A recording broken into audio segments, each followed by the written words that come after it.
እስቲ አንዴ አካባቢያችሁን ተመልከቱ። በተለምዶ ብዙ ሰዎች ዝምተኛ ሰውን ምንም የማያውቅ ለነገሮች ቶሎ መልስ ባለመስጠቱና ባለመወሰኑ እንደ ለዘብተኛና እንደ ሞኝ ይቆጥራሉ። የቤተሰብ አባላት ራሱ ተመልከቱ። የሚያወራው የሚጫወተው ንቁና ቀልጣፋ፣ ዝምተኛው ደግሞ ሞኝ ተደርጎ ይቆጠራል። ዝምተኛ መሆን ማለት ምንም ቃል አለመናገር አይደለም። ሐሳባችንን በአጭሩ ግልጽ አድርጎ መናገር፣ ለንግግር አለመቸኮል፣ የተረጋጋ ሰው መሆን ማለት ነው። በዛሬ ቪዲዮ ብዙዎቻችን የማናስተውለው ነገር ግን በእያንዳንዱ ሰው ሕይወት ላይ ያለውን ትልቅ ለውጥ ስለሚያመጣው ዝም የማለት ልማድ ወሳኝ ጥቅሞች የምናይ ሲሆን ይበልጥ ሐሳቡን ግልጽ ለማድረግ በአንድ አጠር ባለ አስተማሪ ታሪክ እንጀምራለን። በአንድ ወቅት ሁለት የልጅ ልጆች ያሉት በእድሜ ገፋ ያለ ሰው በደሳሳ ጎጆ ውስጥ ይኖር ነበር። ይህ ሰው የሚወዳት ባለቤቱን በሞት በማጣቱ ብቸኝነቱን ለመርሳት የልጅ ልጆቹን በየሳምንቱ ከቤተሰቦቻቸው በመውሰድ የሳምንት የእረፍት ቀናት ከሱ ጋር እንዲያሳልፉ ያደርግ ነበር። እንደተለመደው አንድ ቅዳሜ ጠዋት የልጅ ልጆቹ ወደ አያታቸው ቤት ይሄዳሉ። እዚያም ሲደርሱ የሚወዱት አያታቸው በጣም አዝኖ ከፍቶት ኩርምት ብሎ ተቀምጦ ያገኙታል። በዚህም ጊዜ ሴት ልጇ ፈጠን ብላ ወደ አያቷ በመጠጋት ምን እንደሆነ ለምን እንደዚህ እንዳዘነ ትጠይቀዋለች። እሱም የሴት አያታቸው ማለትም የሱ ውድ ባለቤቱ ከሞቱ በፊት የሰጠችው የእጅ ሰዓት እንደጠፋና ለረጅም ሰዓት ቢፈልገውም እንዳጣው ነገራቸው። ይህን ሲሰሙ ልጆቹ በአያታቸው ሐዘን በጣም ስላዘኑ ሰዓቱ ከመጥፋቱ በፊት ለመጨረሻ ጊዜ የት ሄዶ እንደነበር አያታቸውን በመጠየቅ ተነገራቸው ቦታ አካባቢ ፍለጋቸውን ተያዙት። ነገር ግን ለረጅም ሰዓት ቢፈልጉም በጭራሽ ሊያገኙት አልቻሉ። በዚህ ጊዜ ወንድ ልጁ ራሱን አረጋግቶ ለደቂቃዎች በዝምታ ውስጥ ከቆየ በኋላ የእጅ ሰዓቱን አግኝቶ ወደ አያቱ ተመለሰ። በዚህም ጊዜ አያቱ በጣም በመገረም እንዴት ሊያገኘው እንደቻለ ጠየቁት። እሱም ለደቂቃዎች በዝምታ ውስጥ በተቀመጠ ጊዜ በእጅ ሰዓቱ የሚገኘው የሰከንድ መቁጠሪያ ድምፅ እንደሰማና ያንን ድምፅ ተከትሎ ሲፈልግ እንዳገኘው ነገራቸው። በዛም የአያቱ ደስታ መለሰ። በቤተሰቡም እጅግ ተከበረ። ዝምታ በሰው ልጅ ሕይወት ውስጥ የሚያሳድረው ተጽዕኖ እንዲሁ ቀላል የሚባል አይደለም። እንኳን ፈልገ ነው ሳይፈልጉት በዝምተኛ ተፈጥሯቸው ብቻ ብዙ ጥቅሞች ያገኙ እልፍ ናቸው። አንደበት መግራት በጣም አስቸጋሪ ሲሆን የአስቸጋሪ ነገር ማድረግ የሚሰጡ ጥቅም በዛው ልክ አጥጋቢ መሆኑ ነው። ስለዚህ በዛሬው ቪዲዮ ዝም በማለታችን ከምናገኘው ጥቅሞች ውስጥ ጥቂቶቹን እንመለከታለን። በመጀመሪያ ትከበራላችሁ።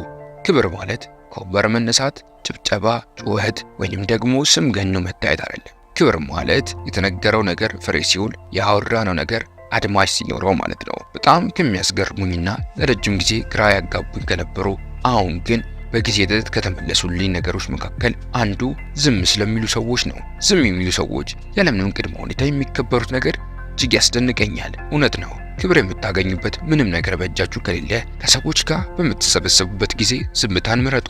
በሱ ብቻ የምትፈልጉት ክብር ታገኛላችሁ። ሰዎች ሁሉ ዝም የሚሉ ሰዎች የሚፈሩትና የሚያከብሩት ዋና ምክንያት እነዚህ ዝምተኛ ሰዎች ምን አይነት ሰው እንደሆኑ፣ ምን እንዳላቸው እንዲሁም ምን እንደሚያስቡ መረዳት አስቸጋሪ ስለሆነ ነው። ስለ አንድ ሰው ምንም መረጃ ከሌለ በድፍረት ምንም ነገር ከማድረግ እንቆጥባለን። ይህ የሰው ሁሉ ተፈጥሯዊ ባህሪ ነው።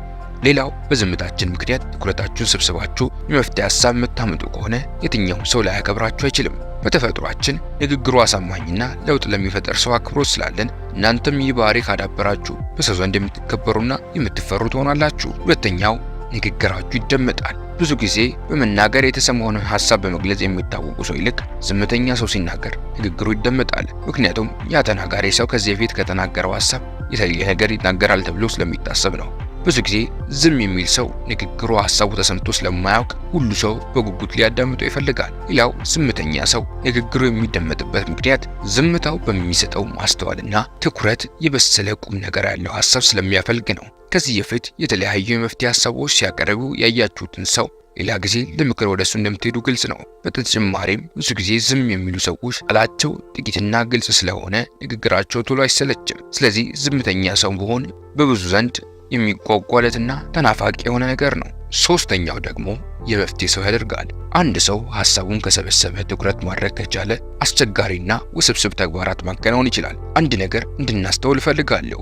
ልጅ ሆናችሁ ትምህርት ቤት በምታሳልፉት ጊዜ አብዛኛው ጎሽ ተማሪዎች ዝምተኞች ናቸው። እንዲሁም ጂኒየስ የምትሏቸው በዙሪያቸው ያሉ ሰዎችና ትላልቅ የሙያ ዘርፎች ላይ የተቀመጡ ሰዎች በዝምታቸው ይታወቃሉ።